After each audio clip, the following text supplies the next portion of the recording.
Assalamualaikum warahmatullahi wabarakatuh.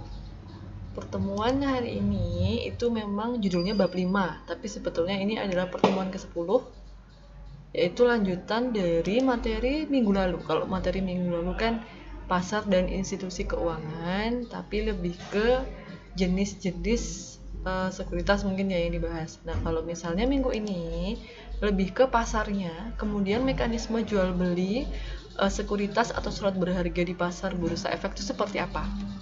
Jadi yang pertama, saya mulai ya. Jenis-jenis pasar modal.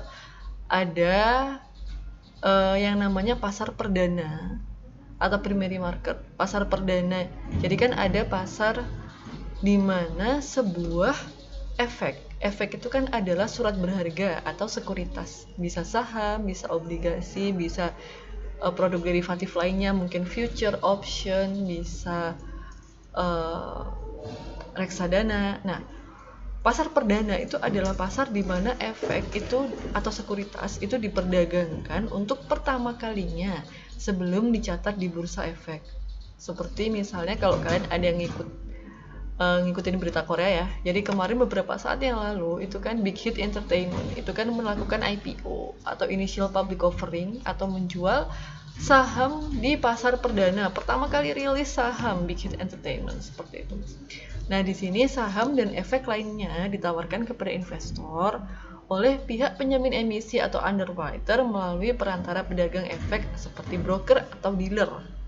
Jadi sebelumnya kan saya sudah pernah menjelaskan broker atau dealer itu seperti apa. Jadi mereka adalah orang yang pihak, bisa sebuah perusahaan, bisa orang per orang yang menjualkan efek itu kepada para investor seperti itu. Nah, proses ini biasa disebut sebagai penawaran umum perdana atau IPO atau Initial Public Offering. Kemudian setelah pasar perdana, jadi pasar perdana itu biasanya dilakukan oleh perusahaan-perusahaan yang baru saja listing di bursa efek dan pertama kali menjual sahamnya. Sebelumnya dia ada perusahaan biasa aja yang modalnya dari bank mungkin ya. Nah, kemudian dia merasa, aduh saya ingin ekspansi. Gimana caranya? Oh, saya bisa dapat dana besar dengan cara bikin saham terus jual saham. Akhirnya dia pertama kali menjual sahamnya di pasar perdana. Kemudian kalau pasar sekunder itu adalah kelanjutannya pasar perdana. Jadi setelah tadi sahamnya Big Hit Entertainment, perusahaannya BTS ya, buat yang tahu BTS, itu menerbitkan saham perdananya. Kemudian saham tersebut kan diperjualbelikan dari investor satu ke investor lainnya, lalalala seperti itu ya. Nah, itu adalah namanya di pasar sekunder atau secondary market, di mana efek yang telah dicatat di bursa itu diperjualbelikan kembali. Makanya ketika misalnya sekarang saya beli saham, katakanlah sahamnya Adaro atau mungkin sahamnya Krakatau Steel atau mungkin Astra Agro Lestari gitu ya. Nah, itu bukan saham yang pertama kali ada, bukan saham yang pertama kali beredar, tapi itu ada saham yang sudah sebelumnya berkali-kali diperjualbelikan oleh orang per orang atau perusahaan per perusahaan seperti itu. Kemudian ini perbedaannya ya. Jadi perbedaannya adalah kalau pasar perdana harga saham tetap karena baru pertama kali diluncurkan, seperti launching perdana. Kemudian kalau pasar sekunder itu berfluktuasi sesuai kekuatan supply dan demand. Makanya kenapa kok banyak orang atau investor atau mungkin kakak kelas kalian atau teman-teman atau orang-orang sekitar kita itu main saham. Main saham itu bukan berarti mereka bisa jadi mereka memilih saham mana yang bagus, tapi biasanya yang mereka kejar para pemain saham ini adalah capital gain-nya. Jadi capital gain itu adalah selisih harganya. Misal ketika harganya lagi turun gitu, dimana orang-orang itu sibuk menjual saham karena panik gitu, biasanya para trader ini malah beli saham mumpung harga turun biasanya. Kemudian ketika saham sudah naik biasanya mereka lepas saham itu. Nah, selisih itu adalah yang dinamakan capital gain. Kemudian kalau pasar perdana tidak dikenakan komisi, pasar sekunder dibebankan komisi. Jadi intinya pasar perdana adalah yang pertama kali dan pasar sekunder adalah yang setelahnya. Kemudian ada yang namanya pasar ketiga. Pasar ketiga itu ada market maker. Market maker itu adalah anggota bursa. Jadi tidak melulu dari perusahaan ke investor, tapi dari market maker. Dan market maker itu menjadi semacam perantara ya, jual beli saham di pasar ketiga ini. Kemudian pasar keempat itu adalah sarana jual beli efek antar investor. Nah, yang beli itu dari investor ke investor, jadi sudah bukan antara perusahaan lagi seperti itu. Nah, ini contoh alurnya ya. Jadi ada yang namanya pasar modal, di mana pasar modal itu adalah yang menjual saham, jadi launching pasar perdana. Kemudian ada yang namanya bursa efek, seperti kita tahu BEI, Bursa Efek Indonesia. Itu adalah yang menjual saham yang sudah diperjualbelikan terus-menerus, yaitu pasar kedua, ketiga, dan keempat. Nah, kemudian ini adalah mekanisme perdagangan pasar perdana. Yang pertama ada yang namanya emiten. Emiten itu adalah perusahaan yang baik swasta maupun BUMN yang menerbitkan saham. Jadi saham, ketika saya bilang saham Krakatau Steel, ya berarti yang menerbitkan adalah PT Krakatau Steel. Ketika saya bilang saham Adaro, ya berarti itu yang menerbitkan adalah PT Adaro, seperti itu.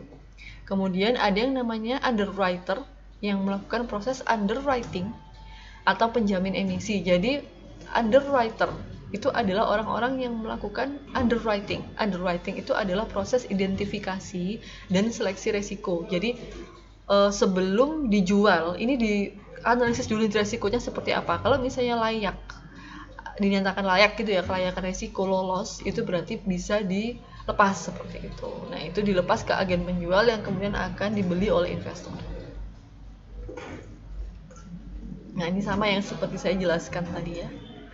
Kemudian pasar modal kedua atau sekunder itu mekanismenya adalah AB. AB ini anggota bursa. Jadi mekanisme perdagangan pasar sekunder itu bukan lagi dari perusahaan launching langsung, tapi dari investor. Kemudian beli, tadi saya beli sahamnya Adaro deh, saya beli sahamnya Krakatau Steel. Nah, itu dia beli di bursa efek. Kemudian di bursa efek ini itu ada yang namanya central clearing. Clearing itu adalah proses transfer antar bank, tapi nggak seperti transfer uang ya. Seperti misalnya ada obligasi, ada saham, itu kan ada jatuh tempo masing-masingnya ya. Misalnya obligasi ada jatuh temponya dan lain sebagainya.